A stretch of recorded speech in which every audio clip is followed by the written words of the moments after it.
Hi foster friends, this is Jill with The Foster Life, and I'm going to share with you a not so easy to share video today. As you know, I am all about education and I'm about keeping it real. I'm about helping people, and one of the biggest phrases I hear from people is, I could never foster because I couldn't give them back.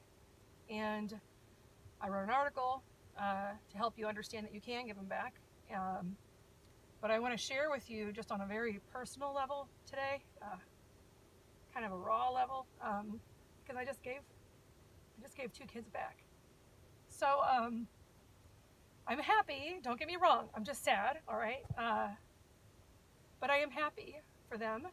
But I want to share this with you because it is real, and if my words can help someone understand that they can give them back and that they'll be okay, and that it's not, it doesn't have to be like this emotional death sentence, then I'm willing to share this with them. So how do you give them back, and how do you not allow it to really just wreck you? I've given a lot of kids back, and it hasn't always been easy. Some of it's downright sucked, I'll be honest with you.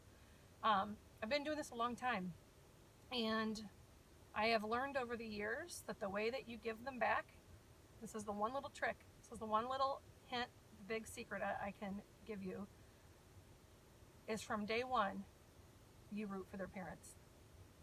From day one, you are the biggest cheerleader for their parents.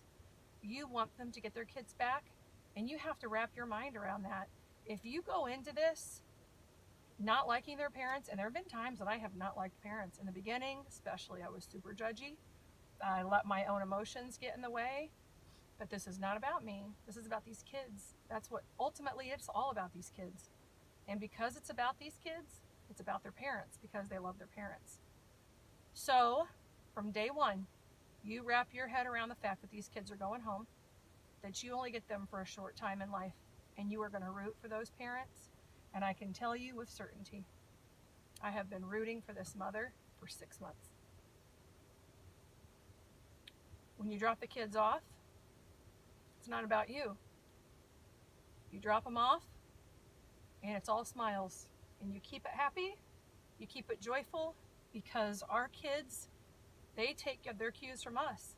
And if I'm in there a hot mess, and if I'm falling apart in front of them, they're going to fall apart, because 6 months, this is 6 months of their childhood. This is significant to them. They have all the pictures.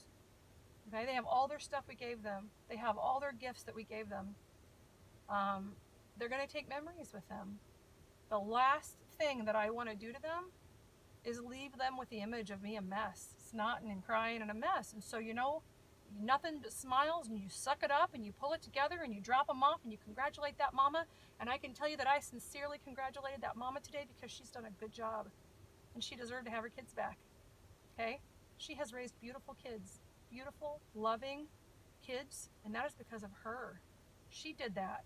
They came to me that way.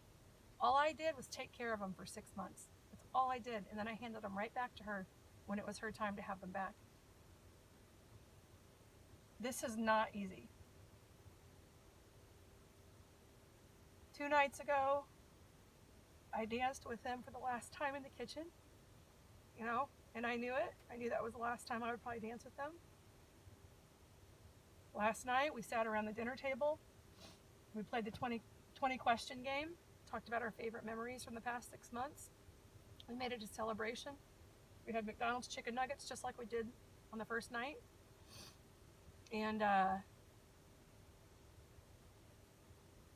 it's been good. It's been a challenging 6 months. It's been a long 6 months, but it's been a good 6 months. And I will forever be connected to these little people at their souls. We will forever have that bond. So the way you give them back is you cheer for their mom. I'm going to go home now, and I'm going to be in a house that feels very empty. And I've been in that place before, and I know I'm going to be okay. And I celebrate them going home, but I know that my house is not going to feel the same. And I know that when I tuck my children in bed tonight, there's going to be sadness. And when I walk into their bedroom and I see it empty, there's going to be sadness. But it's going to be all right. And the house is going to feel very empty for a few days. And I'm going to find little things that belong to them, and I'm going to put them in a bag. And I'm going to collect all those little things over the course of the next couple of weeks, because I'm going to find them all over the place. I'm going to drop them off, and I'm going to see them again, and everything is going to be fine. It's a life change, okay? And the sadness comes because it's a life change, and I've shared that before. When I got them, I was about 8 days in, and I was depressed, and I was a mess because it was a life change, okay? And because I'm a human being. And I dropped them off at home today, and I'm probably going to be depressed for a few days because it's a life change and I'm a human being. But cheer for the parents if it's right. There are some situations, no, we can't cheer, and we can't because we know they're not going to go back, okay? And especially if you are someone who has been on the adoption track and you give them back, I know that's brutal. I know it is, okay? I recognize that, and I give merit to that because I know that. But this is how I give them back. Cheer for their mom. And I let her know I am here to support her, and I mean that with sincerity. And I will do anything I can. If she needs help with anything, to let me know. And I've shared that with her. They're going to be all right. And they gave us wonderful memories. Carry on.